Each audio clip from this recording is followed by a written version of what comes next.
Hello guys, welcome back to twin fairies and mom. എൻ്റെ പുതിയൊരു വീഡിയോയിലേക്ക് എല്ലാവർക്കും സ്വാഗതം. അപ്പോൾ ഇന്ന് ഞാൻ കാണിക്കാൻ പോകുന്നത് നമുക്ക് വീട്ടിൽ തന്നെ എളുപ്പത്തിന് തയ്യാറാക്കി എടുക്കാൻ പറ്റുന്ന ഒരു തണുത്ത ഫ്രൂട്ട് കസ്റ്റാർഡിൻ്റെ റെസിപ്പി ആയിട്ടാണ് എത്തിയിരിക്കുന്നത്.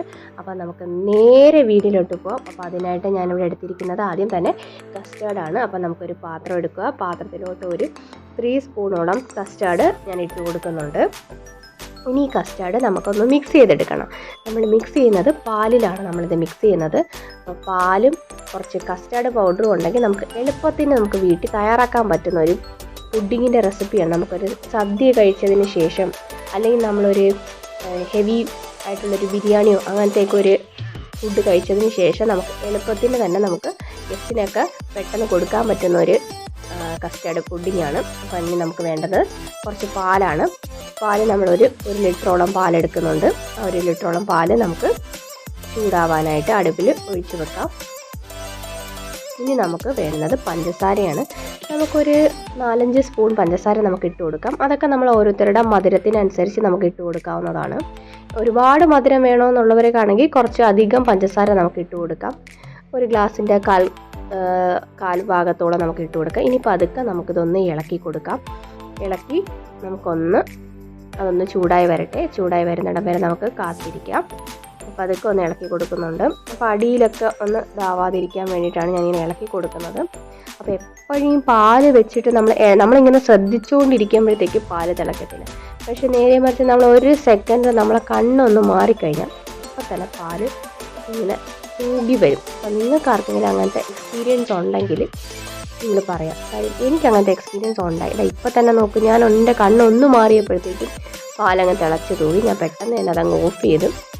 അല്ലായിരുന്നു അടുപ്പിൻ്റെ പുറത്തൂടെ എല്ലാം വീണ് അവിടെ ഫുൾ വൃത്തികേടായിരുന്നു. ഭാഗ്യത്തിന് ഞാൻ അപ്പം തന്നെ കണ്ടതുകൊണ്ട് ഞാനങ്ങ് ഓഫ് ചെയ്തു. ഓഫ് ചെയ്തതിന് ശേഷം നന്നായിട്ടൊന്ന് ഇളക്കി കൊടുക്കുന്നുണ്ട്. നമ്മൾ നേരത്തെ റെഡിയാക്കി വെച്ച കസ്റ്റാർഡ് ആ മിക്സ് നമ്മൾ ഇനി ഇതിലോട്ട് ഒഴിച്ചു കൊടുക്കാം. പതിയെ നമ്മൾ ഈ ചൂട് പാലിലോട്ട് ഒന്ന് ഇളക്കി കൊടുത്തതിന് ശേഷം നമ്മൾ ഒഴിച്ചു കൊടുക്കുക, അല്ലെങ്കിൽ കട്ട കെട്ടാം. അപ്പോൾ നമ്മൾ അതിങ്ങനെ ഒഴിച്ചു കൊടുക്കുന്നുണ്ട്. അപ്പോൾ അത് ഫുള്ളായിട്ട് ഒഴിച്ചു കൊടുത്തിട്ടുണ്ട്. ഇനി കുറച്ചൊന്ന് അതിലിരിക്കുന്നതും പാലും കൂടെ ഞാൻ അതിലോട്ട് ഒഴിച്ചു കൊടുത്തിട്ടുണ്ട്. ഇനി നമുക്കത് പതുക്കെ ഒന്ന് മിക്സ് ചെയ്തെടുക്കാം. അപ്പം ഞാൻ ഇളക്കിയ ആ സമയത്ത് തന്നെ അത് മിക്സ് ചെയ്യാത്തതുകൊണ്ട് അടിയിലോട്ട് കുറച്ചൊന്ന് പിടിച്ചിട്ടുണ്ട്. അപ്പോൾ അത് നിങ്ങൾ ശ്രദ്ധിക്കുക, അത് അടിയിലോട്ട് പിടിക്കാതെ തന്നെ. കാര്യം നമ്മൾ ഫ്ലെയിം നല്ല ചൂടിൽ കിടക്കുമായിരുന്നല്ലോ. അപ്പോൾ അത് പെട്ടെന്ന് കസ്റ്റാർഡ് എന്ന് പറഞ്ഞാൽ പെട്ടെന്ന് കട്ടി പിടിക്കുന്ന സാധനമാണ്. അപ്പോൾ പതുക്കെ ഒന്ന് ഇളക്കി കൊടുക്കുക. ഞാനപ്പോൾ എന്ത് ചെയ്യുന്നത് വെച്ചാൽ അടുപ്പൊന്ന് മാറ്റി, കാര്യം സിമ്മിലോട്ട് വെച്ചിട്ട് വേണം നമ്മളിത് എപ്പോഴും ഇത് റെഡിയാക്കി എടുക്കുക. അപ്പം ഇതിൻ്റെ പാത്രം ചെറുതായതുകൊണ്ട് ഇതങ്ങ് മുകളിലോട്ട് നല്ല കുറുകി വന്നിട്ടുണ്ട്. അപ്പം നമ്മൾ കസ്റ്റാർഡ് ഇങ്ങനെ കുറുകി വരുന്നുണ്ട്. അപ്പോൾ കുറച്ച് നേരം നമ്മളൊരു 5 മിനിറ്റ്സ് ഒക്കെ വേവിച്ചാൽ മതിയായിരിക്കും. അപ്പോൾ അത് നല്ലതുപോലെ ഒന്ന് കുറുകി വന്നിട്ടുണ്ട്. അപ്പം ഇനി ഞാൻ ഓഫ് ചെയ്തിട്ടുണ്ട്. ഇനി നമുക്ക് തണുക്കാനായിട്ട് മാറ്റി വയ്ക്കാം. ഇനി തണുത്തതിന് ശേഷം ഞാൻ എന്ത് ചെയ്തെന്ന് വെച്ചാൽ ചെറിയൊരു കട്ടയുള്ളത് കൊണ്ട് മിക്സിയുടെ ജാറിലോട്ട് എടുത്ത് ഞാനൊന്ന് അടിച്ചെടുത്തിട്ടുണ്ട്. ഇനി നമുക്കൊരു പാത്രത്തിലോട്ട് ഒഴിച്ചു വെക്കാം. ഇനി ഇത് നമ്മൾ ഫ്രീസറിൻ്റെ അകത്ത് ഒരു 2 മണിക്കൂറോളം നമുക്ക് വെച്ചാൽ മതി. അപ്പോൾ നമ്മൾ കട്ടയൊന്നും ഇല്ലാതെ വന്നിട്ടുണ്ട്. അപ്പോൾ ഇത് ഇവിടെ റെഡി ആയിട്ടുണ്ട്. കുഞ്ഞു ബബിൾസൊക്കെ ഉണ്ട്. അപ്പോൾ അത് ഞാനൊന്ന് ബ്രേക്ക് ചെയ്ത് കൊടുക്കുന്നുണ്ട്. എന്നിട്ട് അതൊക്കെ ഒന്ന് മാറ്റിയിട്ട് ഇനി നമുക്കിത് ഫ്രിഡ്ജിൻ്റെ അകത്ത് കൊണ്ട് വെക്കാവുന്നതാണ്. അപ്പോൾ ഞാൻ അടച്ച് ഫ്രിഡ്ജിനകത്ത് കൊണ്ടുവച്ച് ഒരു 2 മണിക്കൂറിന് ശേഷം ഇനി നമുക്ക് എടുക്കാം. ഇനി നമുക്ക് ആവശ്യമുള്ള ഫ്രൂട്ട്സ് എല്ലാം നമുക്ക് കട്ട് ചെയ്തെടുക്കാം. അപ്പോൾ ഞാനിവിടെ ഒരു ആപ്പിൾ എടുത്തിട്ടുണ്ട്. പിന്നെ അതുപോലെ തന്നെ പോമോഗ്രാനൈറ്റ് എടുത്തിട്ടുണ്ട്. പിന്നെ നിങ്ങൾക്ക് എന്തൊക്കെ ഫ്രൂട്ട്സ് വേണമെന്ന് വെച്ചാൽ അതെല്ലാം നമുക്ക് ഇടാവുന്നതാണ്. അപ്പോൾ ഞാനിവിടെ ഇപ്പോൾ ആപ്പിളും പോമോഗ്രാനൈറ്റും മാത്രമേ എടുത്തിട്ടുള്ളൂ. അപ്പോൾ ഇത് 2 അവേഴ്സിന് ശേഷം അത് നല്ല കട്ടിയായിട്ടുണ്ട്. ഫ്രീസറിലാണ് വെച്ചത്. അപ്പം ഒന്ന് നമുക്കിതിൽ ഐസ്ക്രീം പോലെ കുറച്ച് കട്ടിയായിട്ടിരിക്കുമ്പോൾ ഇങ്ങനെ ഒരു ഐസ്ക്രീമിൻ്റെ ഒരു ടേസ്റ്റ് പോലെ നമുക്ക് തോന്നി. ഇത് ഒരു കസ്റ്റാർഡ് ആണെങ്കിൽ ഇത് വാനിലയുടെ കസ്റ്റാർഡായിരുന്നു. അപ്പോൾ ഞാൻ കട്ട് ചെയ്ത് വെച്ചാൽ ഫുൾ ആപ്പിൾ ഇട്ട് കൊടുത്തിട്ടില്ല, കുറച്ച് ആപ്പിൾ ഞാൻ ഇതിലോട്ട് ഇട്ട് കൊടുക്കുന്നുണ്ട്. അപ്പോൾ അത് കുറച്ച് കട്ടിയായിട്ടിരിക്കുവാണ്. ഇനി നമുക്ക് എന്തൊക്കെ ഫ്രൂട്ട്സ് ഉണ്ടോ അതൊക്കെ ഇട്ട് കൊടുക്കാം. ഞാൻ പിന്നെ കുറച്ച് പോമോഗ്രാനൈറ്റും കട്ട് ചെയ്ത് വെച്ചിട്ടുണ്ടായിരുന്നു. അത് ഞാൻ കുറച്ചേ ഇട്ട് കൊടുക്കുന്നുണ്ട്. ഒരെണ്ണം ഫുള്ള് ഞാൻ എടുത്തിട്ടുണ്ട്, അത് മൊത്തം ഇട്ട് കൊടുക്കുന്നില്ല. അപ്പോൾ അതൊന്ന് ഫുള്ള് ഇളക്കി അതിലോട്ടൊന്ന് മിക്സ് ചെയ്തെടുക്കുന്നുണ്ട്. നമുക്ക് എന്തൊക്കെ ഫ്രൂട്ട്സ് ഒക്കെ ഉണ്ടോ അതെല്ലാം നമുക്ക് ഇട്ട് കൊടുക്കാം. പിന്നെ അതുപോലെ കാഷ്യൂസ് ഇട്ട് കൊടുക്കാം.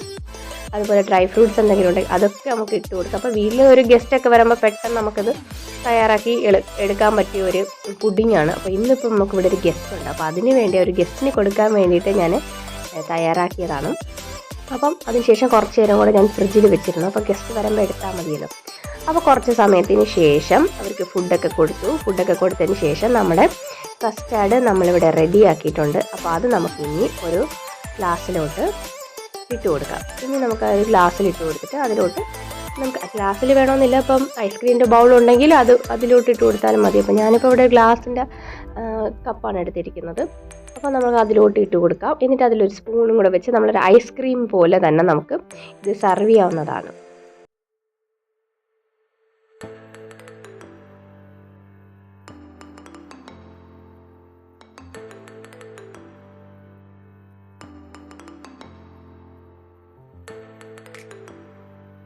അപ്പോൾ എല്ലാവരും ഇതൊന്ന് വീട്ടിൽ ട്രൈ ചെയ്ത് നോക്കണം.